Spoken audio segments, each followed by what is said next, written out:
Hello and welcome to this in-depth run-through of how to run a webinar or web meeting or live event on Microsoft Teams. Now, some of the buttons are hidden.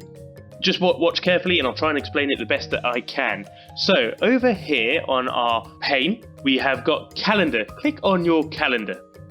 You will see your calendar open up. To create the live event, click on the arrow in the far right-hand corner and click on Live Event. You'll be welcomed with this pane. So type in a name for your webinar. So I will just call ours webinar. You can call it anything you want. Location can be anywhere you want. So I will just say Brighton. And the start date and time is next. So for me, I will start it on the 25th of March 2020 at 11:30. Nope, I'll make it midday.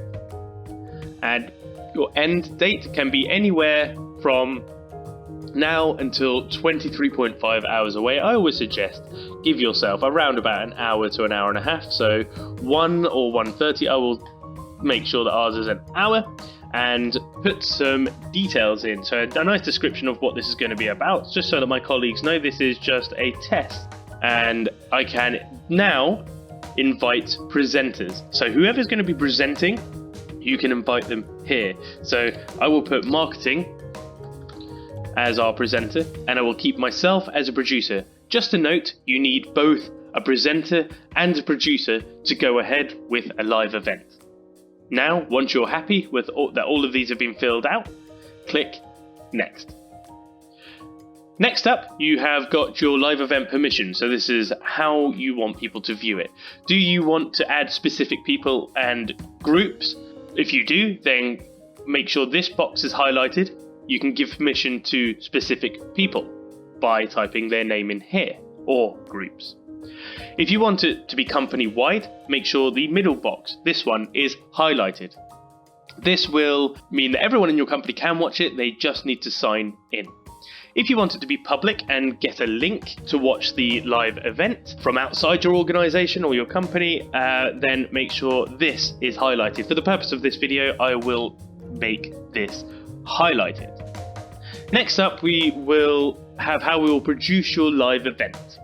So, recording is available for producers and presenters. So at the end of any live broadcast or live event, you will receive a recording. This is a recording of the live event. I always keep this box checked, and I think default it will always be checked. If you want the recording to be made available to attendees, make sure that this box is checked. If you want an attendee engagement report, check this box, so it'll tell you who came and watched the event and at what time and when they left as well. So it's very handy. And if you want to have a live Q&A throughout your live event, make sure the Q&A box is ticked. Q&As are very interesting and we'll get onto that very shortly. So once you're all happy with this and your privacy has been set to your liking, click Schedule. If you're going for a public event, you can get your attendee link by clicking here. That will copy to your clipboard and you can send that in emails, you can send that in Teams, you can send that however you would like, and people will be able to click through and watch it without signing into Teams. It is brilliant. You'll see who your organizers, your producer and your presenter are over here. You can cancel your meeting if you feel like something has gone wrong through this pane. So you can also edit down here as well, so that'll take you back to the beginning and you can change specific details if you have done something wrong. So if we go out, you will see that my webinar has appeared on Wednesday the 25th of March 2020 at 12 o'clock. So it's here. We're back to the screen where we're at. You can get your attendees link. So if we join,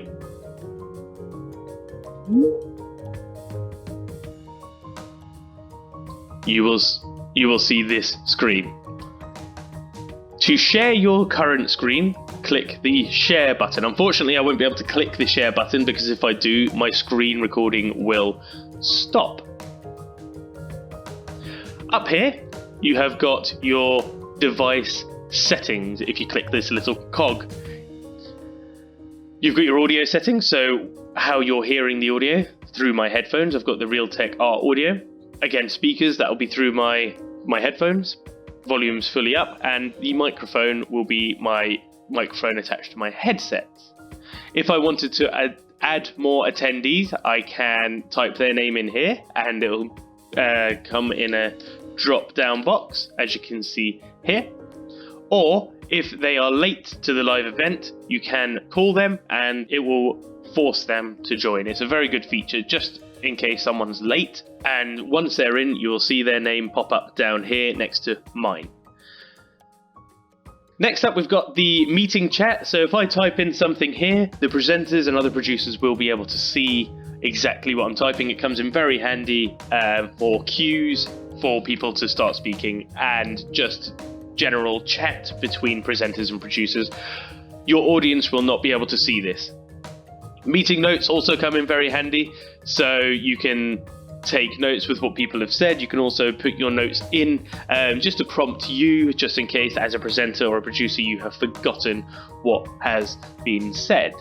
And we have got the live Q&As. So as we said earlier, the live Q&As are a fantastic feature.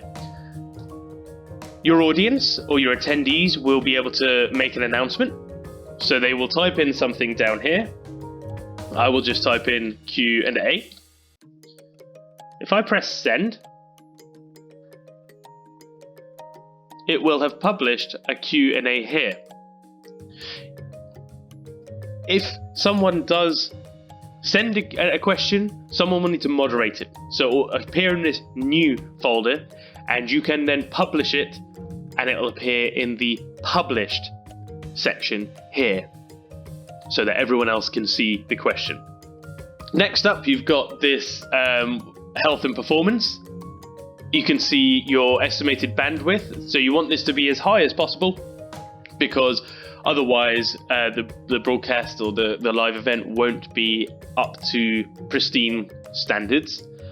So everything you need to know about your network and any of the settings and the health and the performance of your live broadcast will show up here. It's just really handy. So if we were to send live, because it will cancel my screen record when I share my screen, I am unable to do that.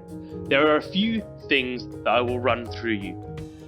To share your screen, click this button. You will get an option of all of the available screens that you're able to share. If you wanted to share a presenter's screen, click on their name and it will appear on the queue. To send live, this button will become yellow. Click this button and it will appear in your live event. To send your live event to your attendees or the people watching, click Start. This is something that you should be having a play with before you start. So try and do a test live event or a couple of test live events to familiarize yourself with the system. But once you get used to it, it is very, very simple. So to leave the live event once your event is finished, this start button will become an end button and it will be red. Make sure you click the end button and then you click leave. Don't click leave before you click this end button. That is very important. Otherwise your live event will not stop. It will continue to go and you won't be in the live event anymore to end it. So make sure you click the end button, which appears here by the start button, and then leave. And your meeting notes will come up here and the live recording will be available to you to download. Yeah, so that's a quick but in-depth run through of how to set up a live event or a webinar in Teams. I hope you enjoyed it. I hope it was insightful and you learnt something new today with me.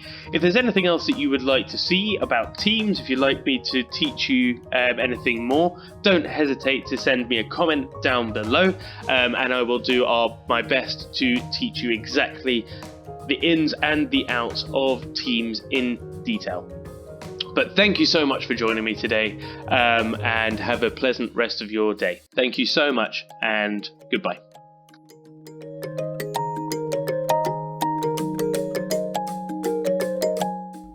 Thank you all so much for watching once again, and if you want to get in contact with us, give us a call on 01273 921 510 or visit our website www.cloud9insight.com or send us an email at hello@cloud9insight.com, and also don't forget to like and subscribe and press that little bell icon just so you're notified of new videos.